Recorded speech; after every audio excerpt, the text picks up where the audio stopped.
Donc, qu'est-ce qui se passe par contre dans ceux qui, malgré toutes les stratégies ou les tactiques fétichisantes, euh, se confrontent ou sont confrontés malgré eux au vide? Parce que c'est ça un peu la question à un certain moment. Qu'est-ce que ce vide et qu'est-ce qui se passe quand je le perçois, quand je suis face à cet abîme? Quand j'arrête de prêter ce regard ou bien de m'identifier pleinement dans le regard extérieur, de faire comme si le monde était encore debout, comme s'il avait encore de la substance, comme si moi j'étais encore cette personne qui n'a d'existence que à l'intérieur des horizons symboliques de ce monde, que je sais n'être qu'une fiction. Donc qu'est-ce qui se passe par contre quand vraiment je suis complètement abandonné par ce système et moi-même je m'abandonne à ce vide? La séparation entre les formes sans vie du spectacle et la vie sans forme du Bloom, avec son ennui monochrome et sa silencieuse soif de néant, cède en de nombreux points la place à l'indistinction. La perte de l'expérience a enfin atteint le degré. La perte de l'expérience, c'est cette délivrance du regard au regard extérieur. C'est-à-dire, je ne suis plus capable de faire des expériences à partir de ma corporéité, parce que si je le faisais, cette expérience ne serait que l'expérience de ce vide. Mais cela entame une perte de l'expérience en elle-même. Je ne m'expérience, je n'ai plus d'expérience de moi ou de ma vie que par le biais d'un regard extérieur dont je sais qu'il n'y a aucun, que je sais n'avoir aucune substance. Oui. La perte de l'expérience a enfin atteint le degré de généralité où elle peut à son tour être interprétée comme expérience originaire, comme expérience de l'expérience en tant que telle, comme disposition nette à la métaphysique critique. Voilà. Quelque part, quand on est vraiment face au vide, quelque part cela nous ouvre, nous met dans la bonne disposition à la véritable métaphysique critique.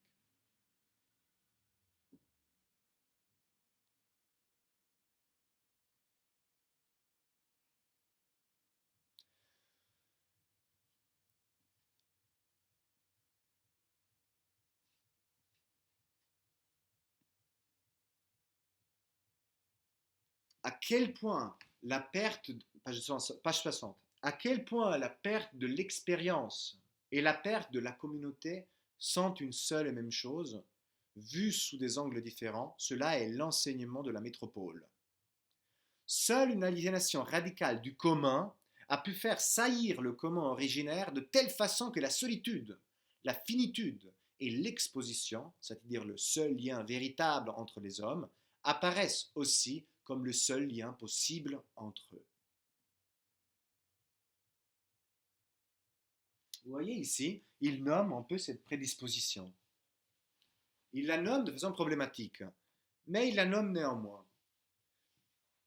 C'est comme s'il nommait effectivement ce que nous, on a nommé ici avec Illich, qui à un certain moment parle, non pas dans ce texte, mais dans notre, de l'évangile selon Luc, ouais, qui parle de la fin du monde. Non, c'est la lettre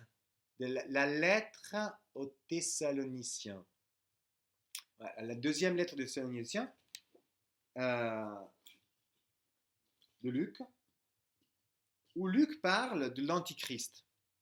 Et il parle de comment l'Antichrist, en réalité, naîtra au sein même de l'Église pour la corrompre, ou la corrompra. Et l'Église se laissera corrompre. Non, non, non, désolé. L'Église se corrompra jusqu'au point d'engendrer l'Antichrist dans son sein. Okay. Et l'Antichrist deviendra le tire-bouchon, pour ainsi dire, le bouc émissaire du mal qui, euh, qui, euh, euh, ouvrira les danses pour la fin du monde. Hein, et donc qui annonce aussi la venue du Christ et le jugement universel, dont l'Apocalypse a parlé. Okay. Donc il dit, seule une aliénation radicale du comment, c'est-à-dire seule une corruption de qu'est-ce que c'est que nous sommes, okay, c'est-à-dire la conjuration totale et la fixation de ce nous perverti par la décadence institutionnelle, a pu faire saillir le comment. La corruption du meilleur engendre le pire, ça c'est Luc, la lettre aux Thessaloniciens, a pu saillir le comment originaire, de telle façon que la solitude, la finitude, le comment originaire, on peut vraisemblablement, peut-être, parler de la conspiration. Ici, il ne nomme pas conspiration, mais nie vraiment le comment originaire, parce que la pensée postmoderne a aussi un grand problème avec le mythe. Tout mythe originaire, etc., est très, très foireux, il n'a jamais existé. Voilà, on connaît le spectacle chez Debord, on connaît l'hyperréalité chez Baudrillard, quelque part, le monde est une copie d'un original qui n'a jamais existé. Et donc, on a vraiment beaucoup de la peine à admettre l'existence d'une origine. Mais ici, il dit le commun originaire, il est nommé. Quoi. Il dit le commun originaire, il a été sailli, hein, par cette aliénation radicale, de façon que la solitude, la finitude de l'exposition, c'est-à-dire ce que véritablement nous sommes, l'état fondamental existentiel de l'être humain qui nous menace à chaque instant, nous menace, mais nous définit aussi, de telle façon que la solitude, la finitude et l'exposition, c'est-à-dire le seul lien véritable entre les hommes, apparaissent aussi comme le seul lien possible entre eux. Vous voyez? C'est comme si solitude, finitude et exposition seraient les armes au travers desquelles l'institution ou le spectacle et la marchandise autoritaire utilisent pour nous coincer dans un état de passivité politique. Solitude, finitude et exposition. Divide et impera, divise les gens et commande sur eux. La finitude, c'est-à-dire ta peur de la mort,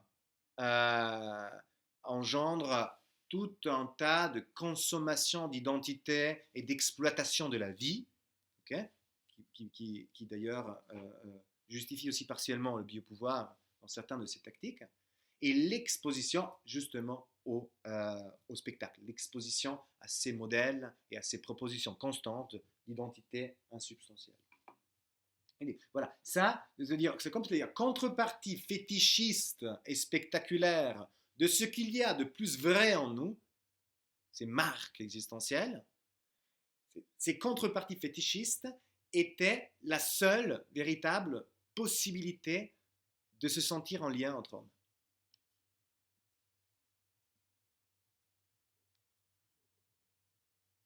Page 66.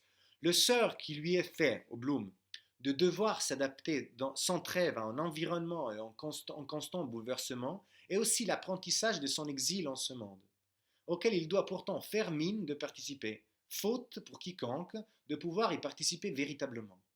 Mais au-delà de tous ces mensonges contraints, il se découvre peu à peu comme l'homme de la non-participation, comme la créature de la non-appartenance. Vous voyez? Quelque part, il est isolé dans sa finitude d'homme. Vous voyez, c'est la condition dans laquelle on l'a contrainte. On l'a isolé dans la finitude d'homme et exposé à sa propre nature en tant que détaché et non appartenance au monde. On les a isolés existentiellement.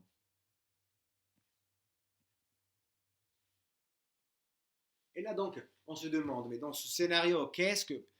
Il semblerait que toute opportunité de renaissance ou d'une nouvelle communauté soit quelque part exclu. On est très pessimiste là, on est très nihiliste.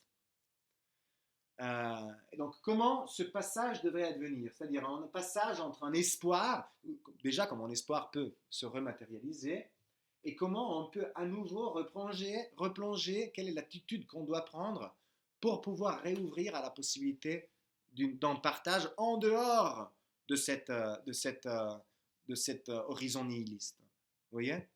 Si lui nous dit euh, que solitude, finitude et exposition sont à la fois la vérité, le réel de notre existence, mais à la fois ils sont aussi la condition à laquelle le monde nous a contraintes, qu'est-ce qu'on fait maintenant pour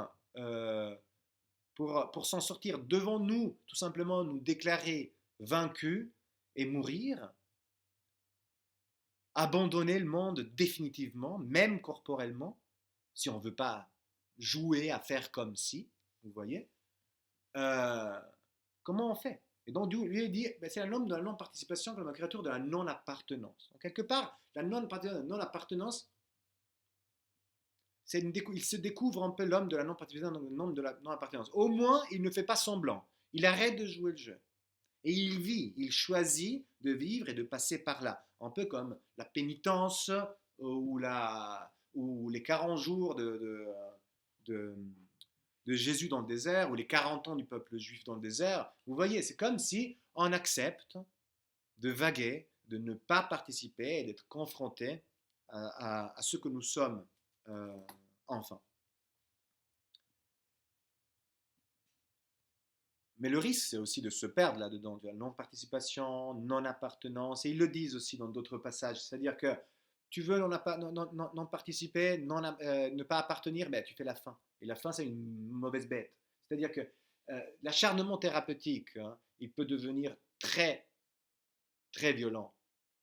Il peut devenir très violent avec ses matraques, bien sûr, te forcer physiquement à aller d'un endroit à l'autre. Et toi, tu peux constamment ne pas participer dans la non-violence ou dans la violence, comme tu veux. Euh, mais, mais si tu commences à ne plus avoir à manger, ben, il n'y a qu'un issue. Et c'est mourir. Dépérir, mourir,